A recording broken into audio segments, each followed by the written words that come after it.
Hello again, this is David Farrell with another music theory video. Today's video is an introduction to some common musical forms. We're going to talk a little bit about the basics of what we mean when we say form, and then we're going to talk about some different typical stock forms that we can find in different styles of music. Let's get into it. Form is one of my favorite things to talk about in music. Form is the way we can describe the organization of musical ideas in a piece of music. That's pretty much it. We just describe how a piece of music is put together.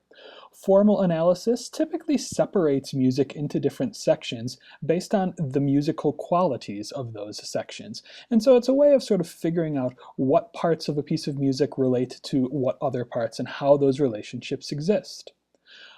Important things when we're trying to figure out form: melodic and harmonic material. These are typically the most important things we look at. We typically look at melodies and we look at chord progressions to see how we're organizing musical material. If we have the same melody occurring over and over again, then we have maybe a formal section that has a lot to do with other formal sections. If the melodies are wildly different, then our sections are going to have a lot of contrast. Similarly, we can think about the chords that we see. What triads are used and how are they used? These things help us tell one section of music apart from another section.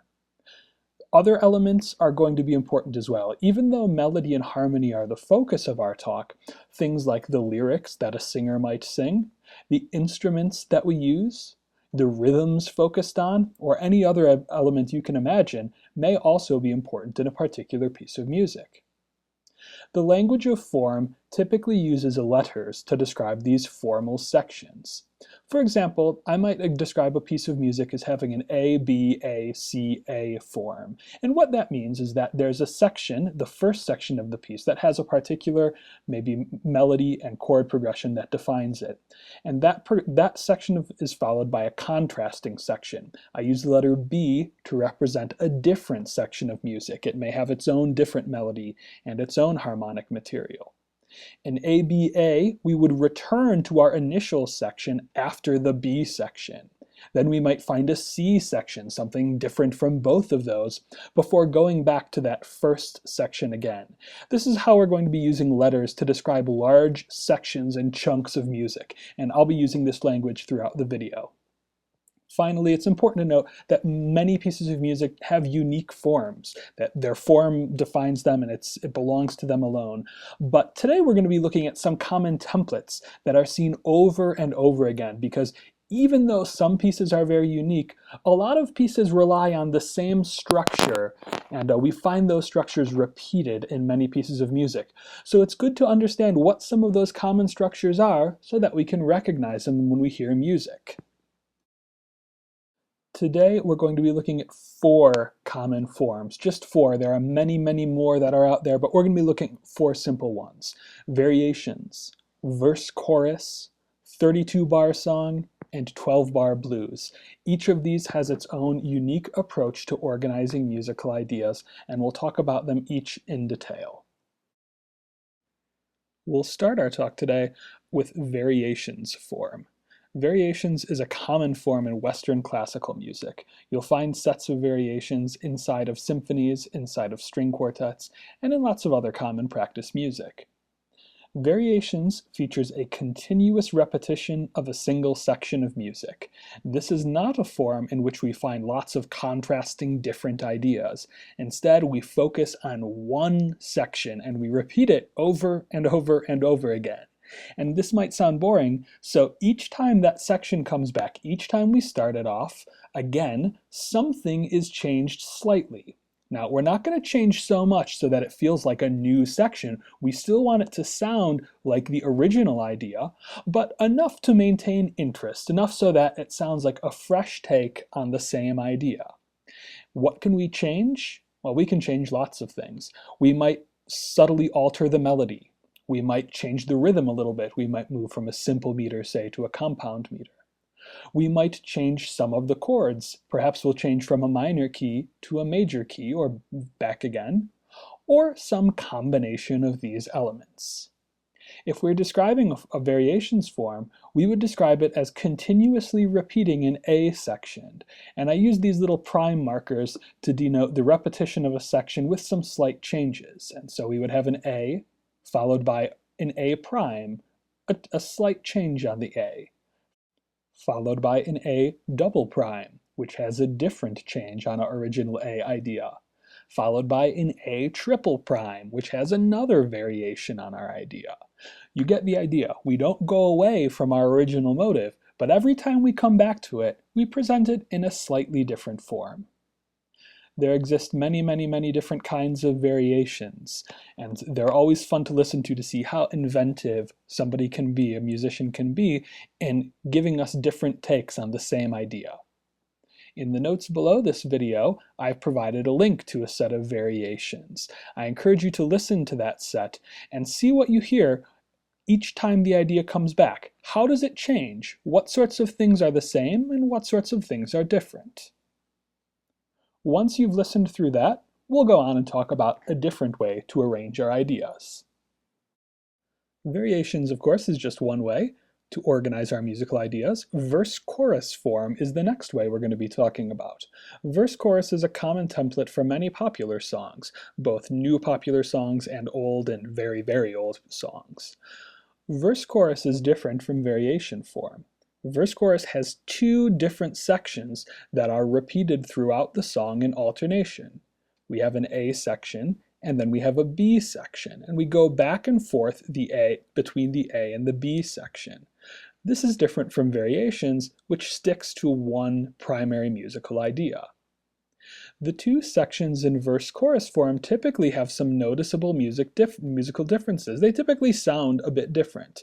They might have different melodies, different chord progressions, different rhythms. Usually it's quite noticeable, the difference between our verse and the chorus. A very common feature is for the verse section to use different text every time it comes back. We'll hear the same melody and chords and similar rhythms each time, but each time the words will be slightly different. The chorus section, on the other hand, typically uses the same text every time it comes back. This alternation goes behind a lot of popular songs that we know. Many songs follow this basic song, and many will take it and then elaborate on it by adding in some other extra sections. Okay? A very common version would be a verse-chorus song that has an extra different section somewhere in the middle. You can imagine a form that goes A, B, alternating between our verse-chorus, and then introduces a new idea before going back to finish with our original verse and chorus one last time. This is a basic outline of verse and chorus form. We have two different ideas, which makes it different from our variation forms that we alternate. And typically, one of them, the verse, will have different lyrics every time it shows up, where another, the chorus, will have the same lyrics every time it shows up. I've provided a link to an example of verse-chorus form in the notes to this video. I encourage you to pause me and take a listen to that song. Listen for the different sections and how they sound different, and for what text changes and what text stays the same. When you've finished with that, we'll come back and listen to some more about a different way to arrange ideas. Another common song form, another way to arrange vocal music, is what we might call 32-bar song form. This is another form that we can find pretty commonly among songs. This shows up especially among jazz and Broadway standards. You'll find it a lot in those places. The primary form for these songs is in 4 groups of 8 measures. 4 8-measure sections, and that gives us a total of 32 measures, hence our name, 32-bar song form. The main structure can be repeated multiple times throughout the song if needed, and so after we get to the end of those 32, we might just repeat them again and again and again. The 8-measure sections have a particular arrangement. They typically are arranged A, B, A. Okay, so we'll start with a particular section, we'll repeat that section, and then we'll get a B section, a contrasting section, that we'll often call the bridge. The bridge of our song typically features new and different chords and melody, and then we'll finish off our form by returning to the original idea. We have an A section, we hear that section again, we have a contrasting section, and then we go back to the beginning. A, A, B, A. This is a super typical way to arrange music. Oftentimes those A sections will have different lyrics, and so we don't have to hear the same words even though we're hearing the same tune over and over again. As with before, I've given you a link to a song in 32-bar song form, AABA. I encourage you to pause me and take a listen to that song. Listen for those different A sections. Where do they repeat? Listen for that contrasting B section. And then, how do we get back? When do we return to our A section? When you're finished listening, we'll go on to talk about one final form. The last form we'll talk about today is the 12-bar blues. The blues is a very unique musical form that has a wide range of influence throughout our musical world today. It has inspired many pieces of music in many different genres. It's pretty hard to avoid the blues in the modern world. While the blues exists in a lot of different subtle variations, today we can present a general outline of some common features of the blues. Okay, most of the things we say about the blues here are a good, solid foundation, even though individual songs might mess with the form a little bit. As the name tells you, the blues has a 12-measure form that can be repeated as many times as necessary. Oftentimes when we listen to a blues, we listen to a loop through those 12 measures many times. We keep going through those same 12 measures. Blues form is typically divided into 3 4-measure groups. This is different than our previous form. We remember 32-bar song had 4 8-bar units, and this one, our blues, has 3 4-measure units. The blues repeats a little bit more quickly because it's a shorter form, and it's divided into 3 sections rather than 4. The melody and lyrics for a blues, if there are lyrics, can vary quite considerably, but they're often in an AAB form, with the second A providing a slight alteration to the first one. So typically, we'll hear in our first 4-measure group a melody with some lyrics. And our second 4-measure group will typically hear a repeated variation of that melody. We'll hear the same basic idea, but with a slight twist on it. And then in the last 4 measures, we'll hear something different. We'll hear a new idea with new lyrics. That AAB formula is common to many blues songs. Let's get into some more details about what sorts of chords we might find in a blues. We haven't talked about harmony yet in this video, and that's because in the first 3 forms we discussed, in variation form, in verse-chorus form, and in 32-bar song form, the ideas themselves, the chords, the motives, are very flexible. We can fit almost any kind of melody or any kind of chord progression into those formal templates. The blues, however, has a specific harmonic pattern that defines the form. There's a specific chord progression that makes something a 12-bar blues, and if we deviate too far from the chord progression, we end up with something new that isn't really a blues anymore. Right here, I've shown a very simple version of the chords for a blues. Some musicians will substitute more complex chords in the place of these, but this is a good framework for the basics of what a blues sounds like. The blues emphasizes 3 primary chords of whatever key it's centered in. Here I've given you a blues centered in the key of D major. I'm emphasizing the triads built on scale degree 1, the D major triad, scale degree 4, the G major triad, and scale degree 5, the A major triad. Again, I've just chosen D major, but a blues that you encounter might be in any particular key. The first 4 phrases start and end on the tonic triad and have a brief move to 4 in the middle. Our first 4 measures go from the 1 chord to the 4 chord, and then back to the 1 chord. In the second 4 measures of the blues, we begin away from the 1 chord. We begin on the 4 chord. We have 2 measures on the 4 chord, and then 2 measures back on the 1 chord, a slightly different harmonic orientation. The final 4 measures move further away. We begin the final 4 measures on the 5 chord, A major in this key, before moving down to the 4 chord, G major in this key, and finishing once again on the 1 chord, D major in this key. Again, there do exist other versions of the 12-bar blues harmony, slight alterations to this one, but this should serve as a good basic introduction to common blues harmony. If we are writing a blues, or if we're listening to a blues, or if we're performing a blues, these are the chords that we should be ready to encounter.